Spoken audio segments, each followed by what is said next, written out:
Hey y'all, welcome to another Soul Food Sunday. Come on in and have a seat at the dinner table. Let me show you what's on today's menu.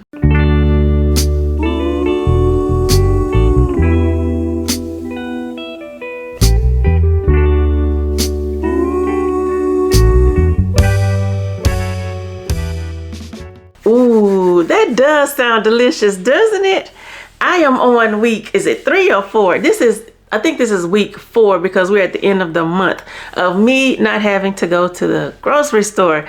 I was trying to use up everything that was close to the expiration date, and as you can see, it's taken a month to get to that point. So now that we are running low on things, it is time for me to head back to the grocery store. So y'all will begin to see the grocery haul and the stockpiling videos coming back because I am running low on food. But the fact that I've been able to go a full month without having to go grocery shopping, that is amazing.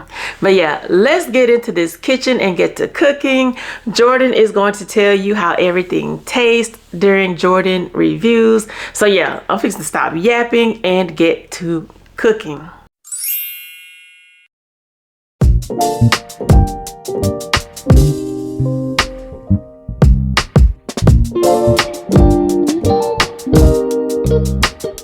Let's start with the honey bun cake. I always like to cook my desserts first because it doesn't take as long as everything else to cook. Plus, if I waited until after all of the main dishes were cooked, I would more than likely not have enough energy to pour into making dessert. So I just get it out of the way first. So far, I've added 4 room temperature eggs and a 3/4 cup of vegetable oil. Now, when I'm cooking cakes, I normally use unsalted butter equal to the amount of oil, but doubled, if that makes sense. Basically, you double the amount of butter if you are substituting the oil. So in this case, I would have used 1.5 cups of butter instead of a 3/4 cup of oil. Since I'm getting low on butter, I went with the oil because my goal is to see how far I can go without having to go grocery shopping. This is how the cake batter should look after mixing everything together. I also added an 8-ounce container of sour cream in addition to the cake mix. Now I'm going to pour half of the cake batter into my greased bundt cake pan.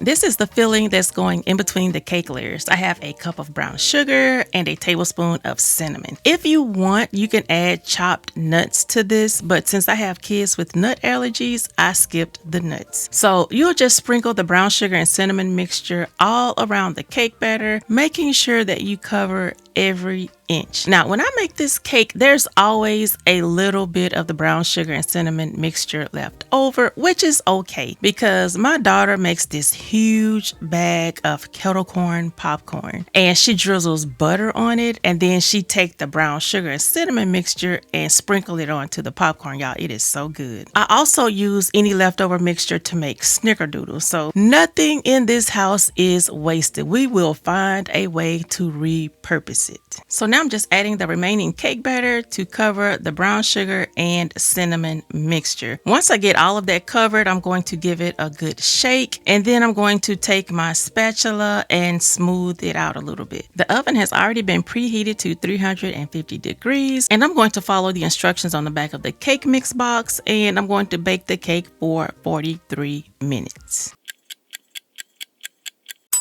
This is what the cake is looking like after 43 minutes. I'm going to give it the good old toothpick test. This will let me know if it needs to go back into the oven or if it's finished baking.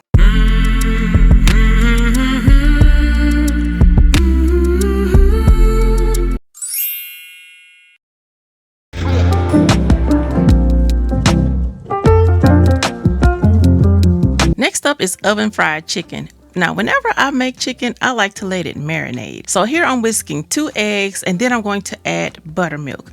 The buttermilk will make the chicken nice and juicy, while the eggs will allow the coating to stick to the chicken. Normally, I'll add the eggs to the buttermilk, but I found that it's easier to just whisk them first and then add the buttermilk. Next, I'm going to add some hot sauce. Now, this is up to your personal preference. I added about 1/4 cup of hot sauce. You can add a cup. Whatever level of spiciness you like, you you can go ahead and add that much hot sauce. We don't do spicy here, so I'm just adding a tiny bit, just enough to give it flavor. The chicken has been nice and washed, and now I'm going to cover it and place it in the fridge for about 4 hours.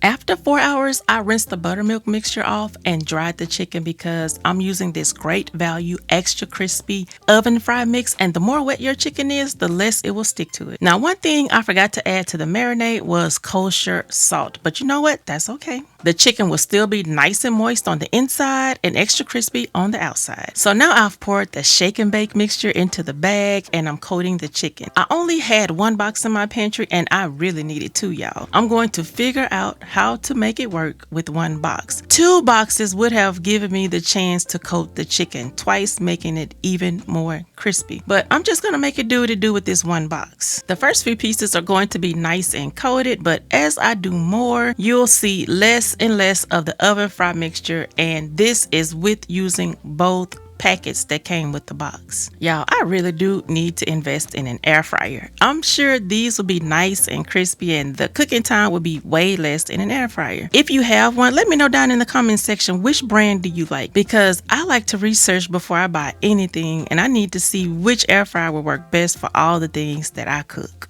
These have been cooking at 400 degrees for 30 minutes. I'm going to drizzle some butter on them. Sometimes I add honey to the butter, but I skipped that this time around. I'm just using regular old butter. And then I'm going to pop these back in the oven for another 30 minutes so that they can get nice and crispy.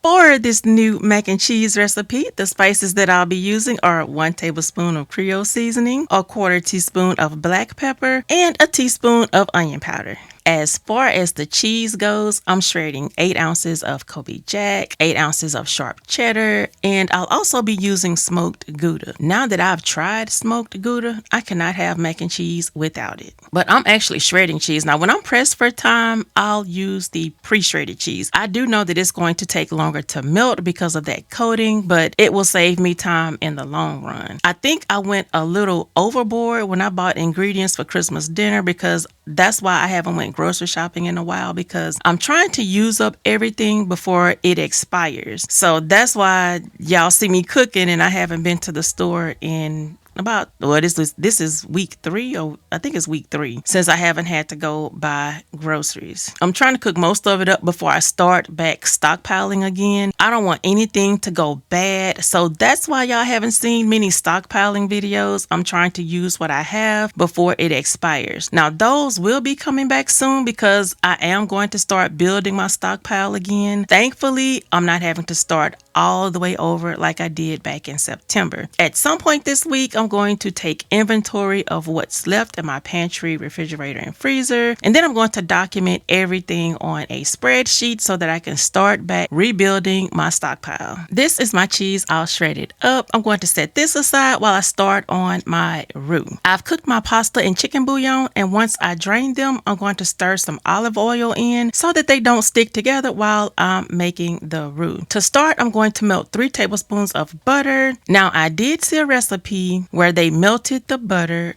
and then added garlic. They sauteed the garlic in the butter. In my mind, garlic and mac and cheese don't even belong in the same sentence. So we'll be skipping the garlic and we'll add flour and milk. The trick to making a good roux is that wrist action, y'all. You have to constantly keep that wrist moving. And that's really why I like cooking mac and cheese without making a roux, because it is less work. Once I get the flour taste out, I'm going to add milk a little bit at a time. And this is a full cup of milk. I'm going to continue mixing until I get it to my desired consistency. Next, I'm adding 4 ounces of cream cheese, and I'm cutting it up so that it can melt faster. I've also added 4 ounces of sour cream, and now I'm going to give everything a good stir before I add my seasonings. Now that everything is nice and creamy, I'm going to go ahead and season it, and then give it a good stir to make sure everything is well blended.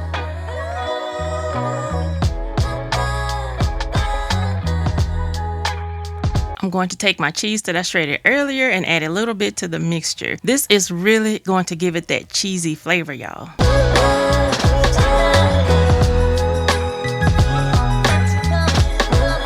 After all of that stirring, I'm getting closer to that creamy, cheesy texture that I'm looking for. I've added the mixture to the pasta, and I've also added in more cheese. The pasta is still hot enough to where it's going to melt the cheese when I sprinkle it on there. The casserole dish that I'm going to bake this in has already been buttered so that nothing sticks while it's baking. Notice that I didn't use any eggs in this mac and cheese recipe, so we will have to see what this consistency is going to look like once it's finished baking. The egg is what binds everything together, and since I didn't use one, let's see if all of this pasta and cheese and this creamy mixture is all gonna stick together. I've poured half of the pasta into the casserole dish, and now I'm just sprinkling cheese in the middle. That way when you go to eat it, it will have that extra layer of cheese. It's all about the cheese pool, y'all. And it looks like I'm gonna have to shred more cheese because I didn't shred all of the blocks thinking that I could save some for when I cook eggs in the morning, but I think I'm gonna have to go on and shred all of it. So now I'm going to bake this in the oven at 350 degrees for 30 minutes.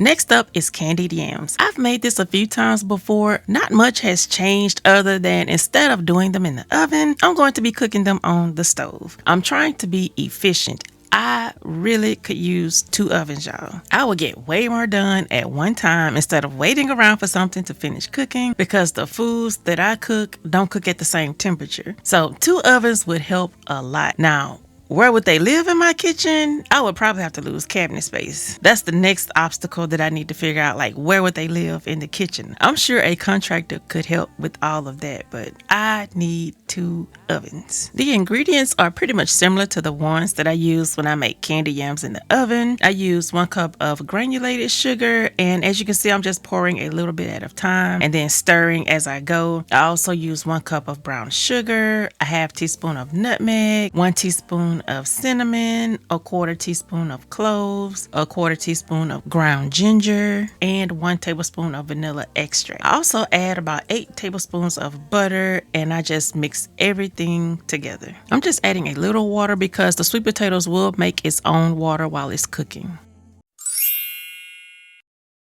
For this recipe, I used a ham shank. It's been cooking for over an hour, and now I'm just removing the meat from the bone, and then I'm going to add it back to the pot. Now, when I cooked the ham shank, I added a pack of onion soup mix, so I really don't have to add any additional seasonings other than red pepper flakes and black pepper. The shanks have more than enough salt to season the green beans. So now I'm just adding the meat back to the pot of water that I cooked it in, and then I'm going to give it a good stir before adding the drained can of green beans.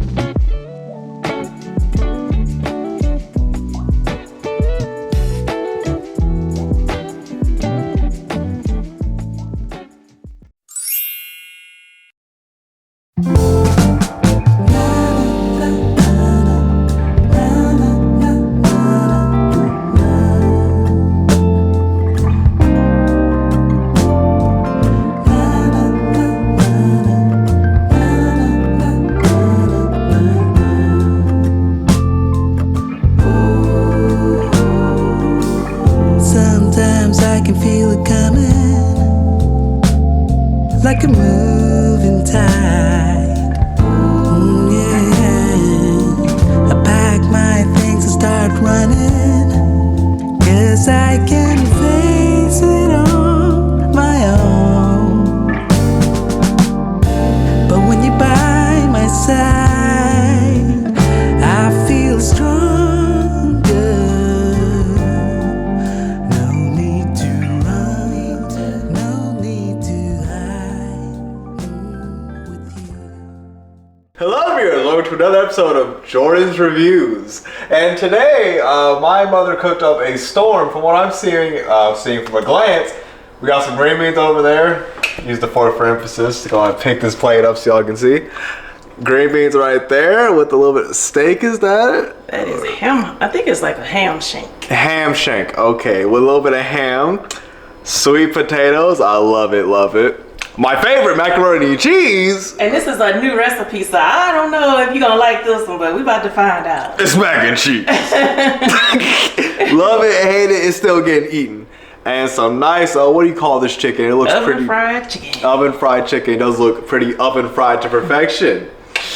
And over there, outside. Yeah, let's look at the cake. If y'all can, a honey bun cake. Is that what we call it? Yep, it's a honey bun cake. A honey bun cake looks delicious. We'll try that last.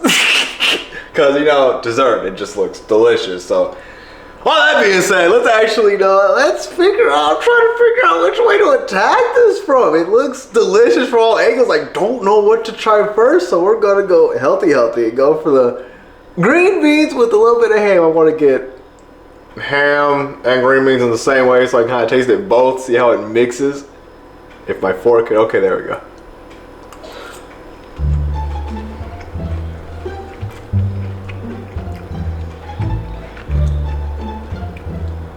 I like it. Okay, tastes pretty decent. It's healthy, like the little ham taste there.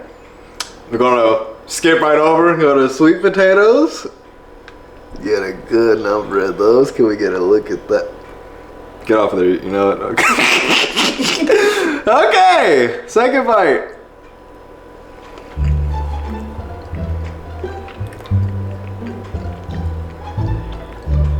Sweetened to perfection. Okay.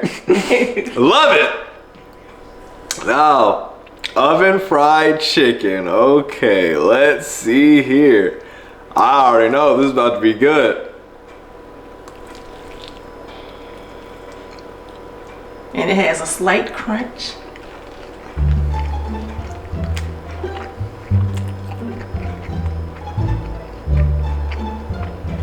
It's delicious. Okay, it's good. Very good. It doesn't want to get off the fork, so you know I have to help it off there. Okay.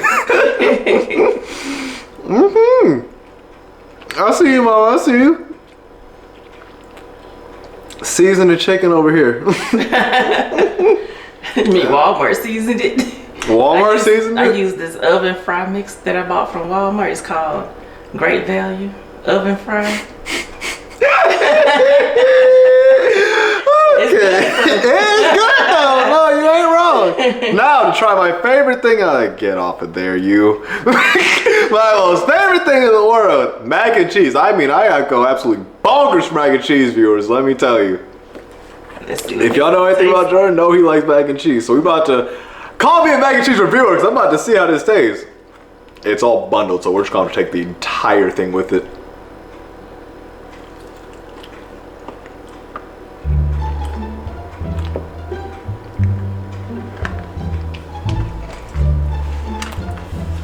Uh-oh, y'all. He had to put the plate down for this one.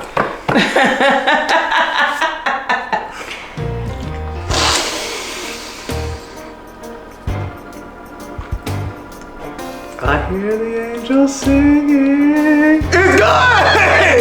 Holy, oh my God! It's really good! I don't even know what to say about it. It's like, it's just good! I mean, I'm like, hold on, I'm doing a review. I gotta get to that. I don't even want to I gotta get another bite of this. That just doesn't fall. Hang on. You actually like the new recipe? What?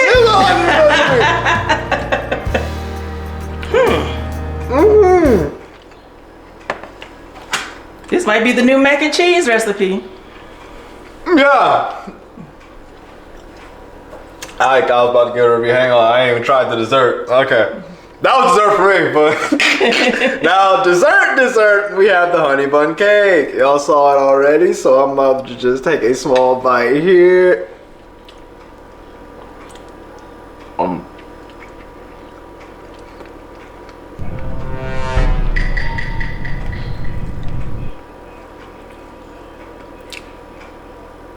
It's delicious. What? It's like decent. Like not over the top, not too. I like it. It's That sounds like a 7 out of 10. It is a 7 out of 10. It's not overly crazy, but it's simple but effective. It don't got me booming like that mac and cheese right there, but it's still pretty good. Maybe the cake should have went in front of the mac and cheese. Maybe, yeah. Had it been in front of the mac and cheese, it might have been great, but it's not beating the mac and cheese. Overall, good stuff. This is like great. I actually love this. You know, all together, I'll give it 100 out of 10 for just the mac and cheese right there. Man, that was delicious. But overall, very good. You know, that's my reviews. I hope y'all enjoyed that, viewers. Now, if you excuse your boy, Jordan got a big bag with all his big snacks. Y'all, that look on Jordan's face said it all. He was not a huge fan of that honey bun cake. While his mouth was saying one thing, his facial expressions said something else. But that was just too funny. To think about it, he is really not a huge fan of honey buns anyway, so I should have known he was not gonna like that honey bun cake. All of my kids have different tastes. That's why if y'all ever hear me ask him in the video, like, do you eat this? It's because they all three eat different things. So sometimes I will stick something on their plates that they don't eat, because I do fix their plates sometimes, not all the time, but sometimes, because I am from the South and that's what we do down here. We fix plates. But yeah, sometimes I'll stick something on there that they don't eat, and I stuck that honey bun cake on there, and he was not a huge fan, but he was a good sport about it. But anyway, the food was amazing. Now, I was not too crazy about the mac and cheese. I like my old recipe better. The kids like the new recipe, and since they're the ones that actually eat a majority of the mac and cheese, I think I'm gonna start making it with this new recipe. And if I have like a craving for mac and cheese, then I'll go ahead and make my old recipe. But for now, this is the new mac and cheese recipe. Now, to me, that honey bun cake, that was the best cake that I have ever made. In my opinion, that was the best cake I've ever made. I loved it. It was very moist. It was good, y'all. That icing was chef's kiss. It was good. But yeah, like I said, the mac and cheese, that was not for me. I ate it, but I wasn't a huge fan of it. But that honey bun cake, yeah, that was delicious. But yeah, that was this week's Soul Food Sunday. I have used up just about all of my food that was close to expiring. I have not been to the grocery store all month, and that's why y'all hadn't seen any grocery hauls or any stockpiling videos, because I have been cooking what's in my pantry. So now that I have gotten rid of everything that was close to expiring, I can actually go out and start grocery shopping.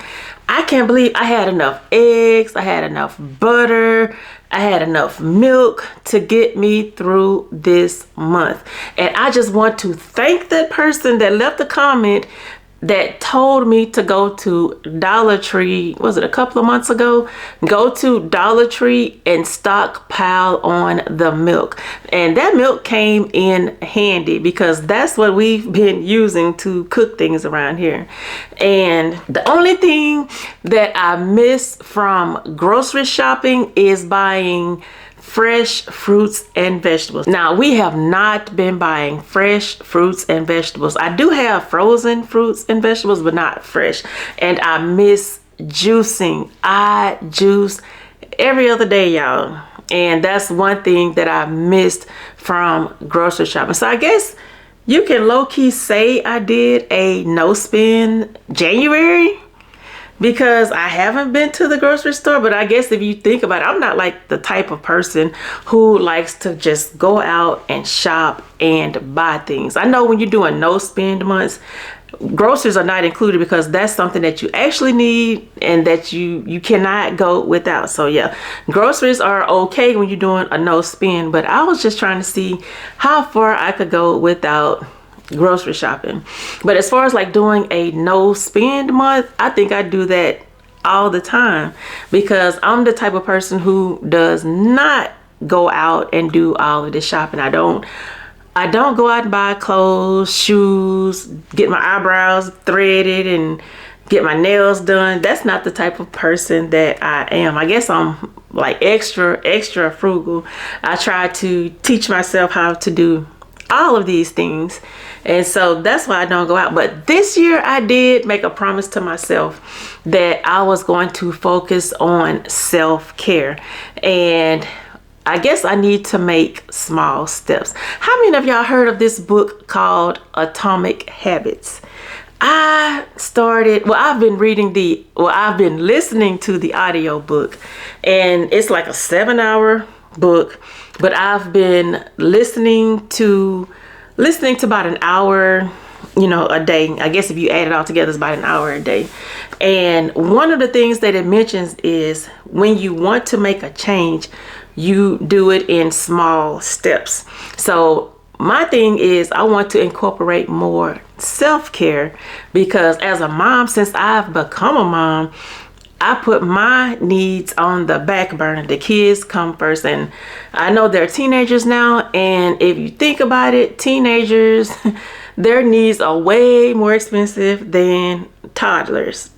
Well, outside of the fact of daycare. Now, if you have to pay for daycare, yeah, that's expensive, but teenagers, their needs are expensive. So yeah, I always put my needs on the back burner to make sure that they are taken care of. But this year, 2025, I'm going to start those atomic habits, and I'm going to start doing more self-care. Now, self-care for me looks like going to get a massage once a month, going to get my nails done once a month. Just starting small. Those are two things that I can start small and change without having to spend all of this money doing all of these things. Yeah, so as far as self-care, I'm going to start small because that is not that is not in my wheelhouse. Is self-care. I don't that's foreign to me because I'm always working and doing things. So yeah, starting small and building my way up to having a full self-care routine. I don't know, how did I get on self-care? We're supposed to be talking about Soul Food Sunday, y'all. How in the world do we start talking about self-care? But yeah, that is one of my goals for 2025. I'm going to start small and work my way up to doing different things for myself. Now that they are teenagers, they're bigger. Yeah, they still need me, but yeah, self-care 2025, that's my goal. Now, how am I keeping track of these self-care goals? Is I have a journal. So I write down each time I check out. I have a lot of goals that I want to meet for 2025. So each time I meet the goal, I journal it. I write it down in a journal. So at the end of the year or the beginning of 2026, I can always go back to see like what all did I do to accomplish that goal? What habits did I create to change? So yeah, that's one way that I'm documenting how I'm doing more self-care. And I guess as far as like shopping and things, like an atomic habit, as far as like another like atomic habit that I can start doing is buying myself one pair of shoes or an outfit every other month or so. Like doing something for myself every other month, because doing something for myself is, like I say, it is foreign to me. So I'm going to start incorporating more of that in 2025. But yeah, like I said earlier, I'm going to start doing more stockpiling and grocery hauls. Those videos are coming back. I know somebody did ask about the stockpiling videos. Yeah, they are coming back. I just haven't been out in the streets grocery shopping. I have been indoors, y'all. Staying away from these stores.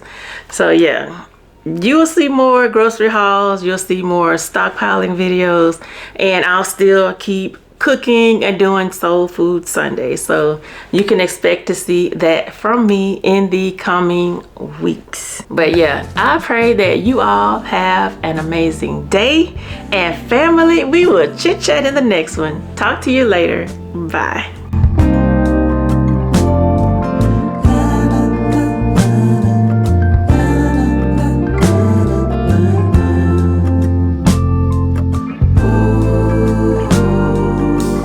Sometimes I can feel